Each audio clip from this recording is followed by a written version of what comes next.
Salam jumpa lagi.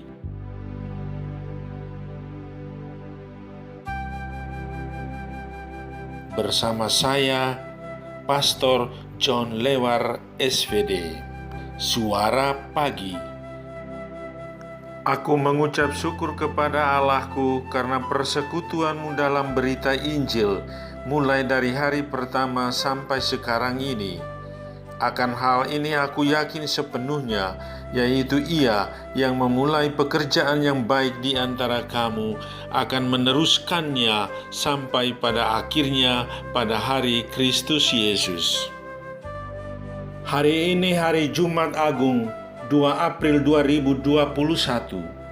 Bacaan Injil pada hari ini diambil dari Yohanes bab 18 ayat 1 sampai dengan bab 19 ayat 42. Mari kita menghadap Tuhan dalam doa. Dalam nama Bapa dan Putera dan Roh Kudus. Amin. Allah Bapa yang Maha Pengasih dan Penyayang, Putra-Mu telah menanggung sengsara dan wafat di salib karena dosa-dosa kami. Semoga dengan salib suci-Mu Engkau menebus dunia dan menyelamatkan kami. Demi Kristus Tuhan kami. Amin.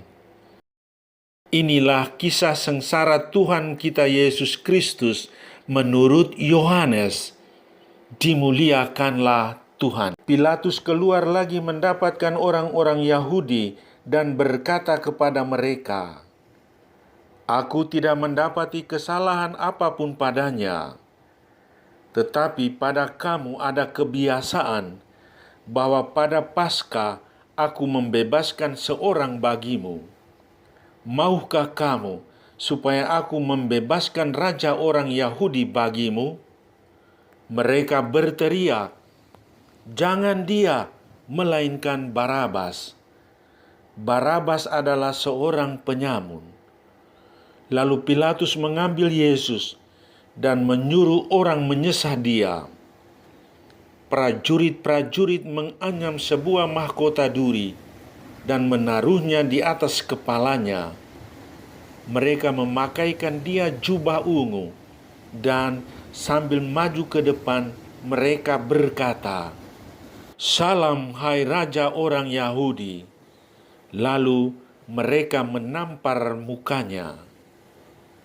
Pilatus keluar lagi dan berkata kepada orang-orang Yahudi, "Lihatlah, aku membawa dia keluar kepada kamu, supaya kamu tahu bahwa aku tidak mendapati kesalahan apapun padanya."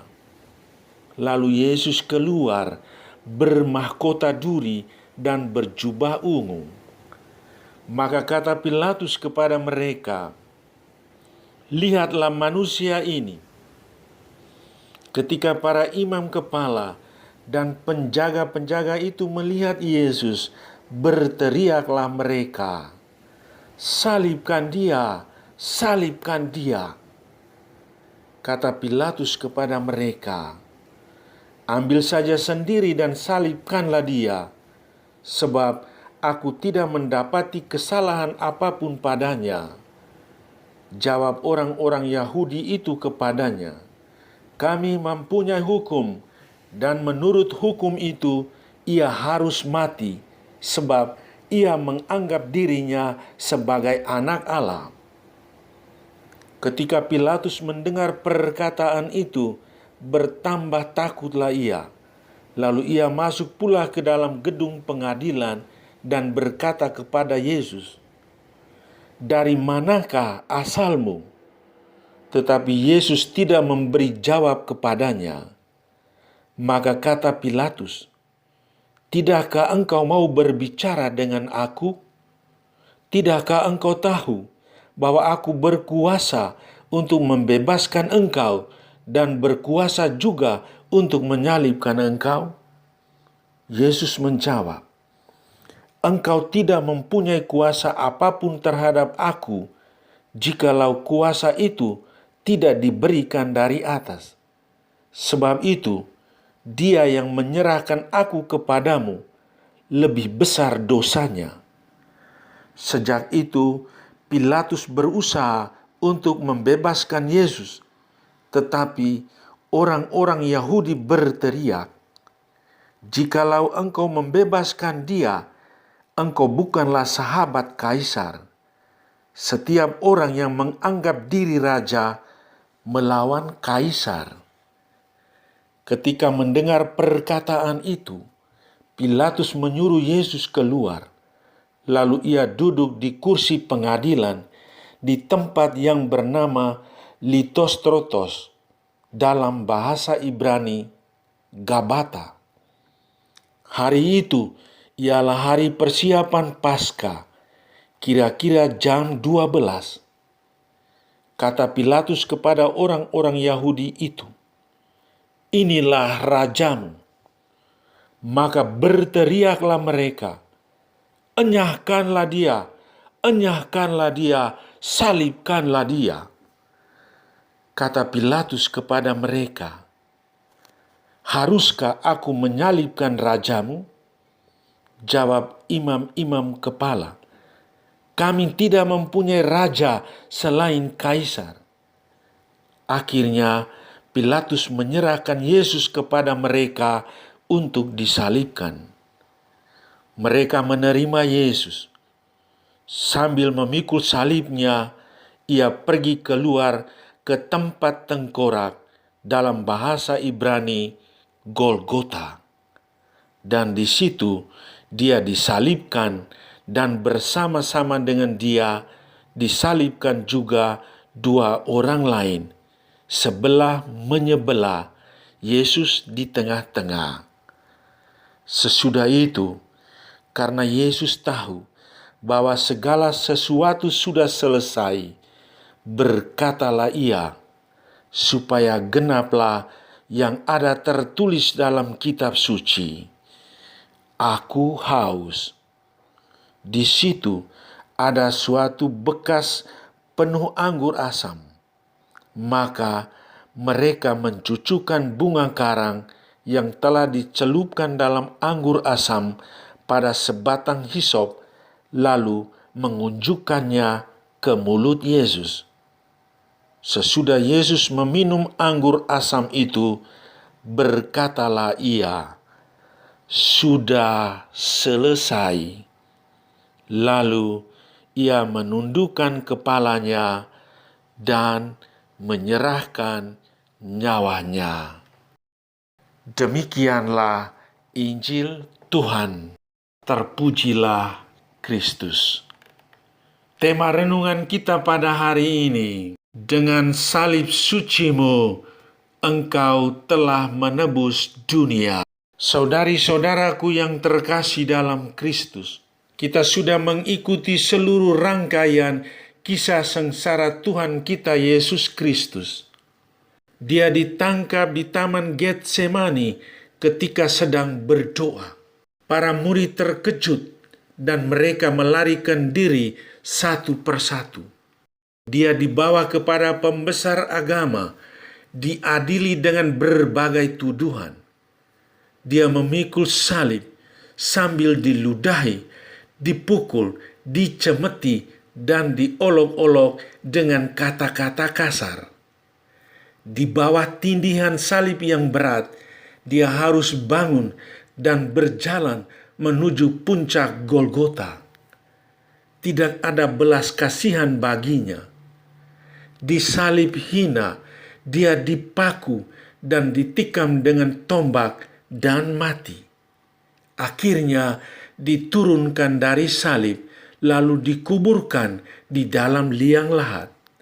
Dan selesailah semuanya. Pemuka-pemuka agama yang terhormat dan para algojo merasa puas karena usaha mereka tercapai. Saudari-saudaraku yang terkasih dalam Kristus, apa makna Jumat Agung bagi kita semua? Pertama, pengalaman Jumat Agung adalah sebuah pengalaman salib yang ngeri. Melalui kesengsaraan yang tidak terperikan ini, Tuhan Yesus Kristus merendahkan dirinya dan menjadi tak berdaya sampai wafat atas cara yang mengerikan. Tragedi kehidupan ini menunjukkan kepada kita semua bahwa Tuhan turut merasakan kelemahan hidup manusia, kelemahan hidup kita, kelemahan hidup Anda dan saya. Kita semua mempunyai pengalaman negatif, kurang menguntungkan. Kita mempunyai sisi gelap kehidupan. Maka pada hari Jumat Agung ini, kita semua berdiri di bawah kaki salib. Kita persembahkan kegagalan, harapan yang sirna, impian dan cita-cita yang tak kesampaian, ide-ide yang tidak tersalurkan, cinta yang kecewa dan menyakitkan. Di bawah kaki salib, kita tumpukan semuanya yang kita alami dalam hari-hari kelabu kita, semua derita yang tak kunjung habis. Kedua, peristiwa Jumat Agung menyadarkan kita betapa kita berharga di mata Tuhan. Dengan kesengsaraan dan kematian Kristus, kita lebih mengerti bahwa kita sesungguhnya dicintai dan disayangi oleh Tuhan. Cinta Tuhan menyertai kita, memelihara dan menjaga hidup kita, bahkan memberikan puteranya agar kita hidup dan selamat.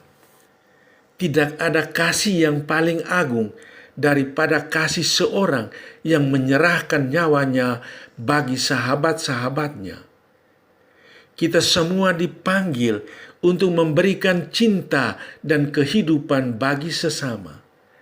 Cinta kita tidak boleh berhenti di tengah jalan, walaupun menghadapi banyak tantangan dan kesulitan. Cinta kita harus setia sampai mati, setia menghayati panggilan hidup kita masing-masing. Entah sebagai imam, biarawan-biarawati, sebagai awam, sebagai umat beriman, sebagai orang berkeluarga. Setia menghayati iman kita masing-masing.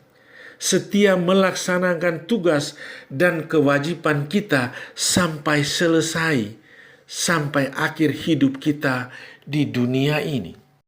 Ketiga, pada hari Jumat Agung ini, kita mengecup salib. Salib ini membawa keselamatan, menjadi tanda harapan dan kegembiraan. Pada salib, hati yang terluka meluapkan ampun, cinta dan damai, serta kebahagiaan. Pada salib, orang lemah dan tak berdaya diberi kekuatan. Pada salib, orang yang putus asa memperoleh pengharapan dari Tuhan. Akhirnya, di depan Tuhan yang tersalib, kita berdoa, sebab dengan salib suci-Mu, Engkau telah menebus dunia. Maka tebuslah juga jiwa kami, agar beroleh pengampunan selama di bumi ini dan pada waktu kami semua mati. Amin. Sahabatku yang terkasih, selamat merayakan hari Jumat Agung. Salam doa dan berkatku untukmu dan keluarga di mana saja berada. Bapa dan Putera dan Roh Kudus. Amin.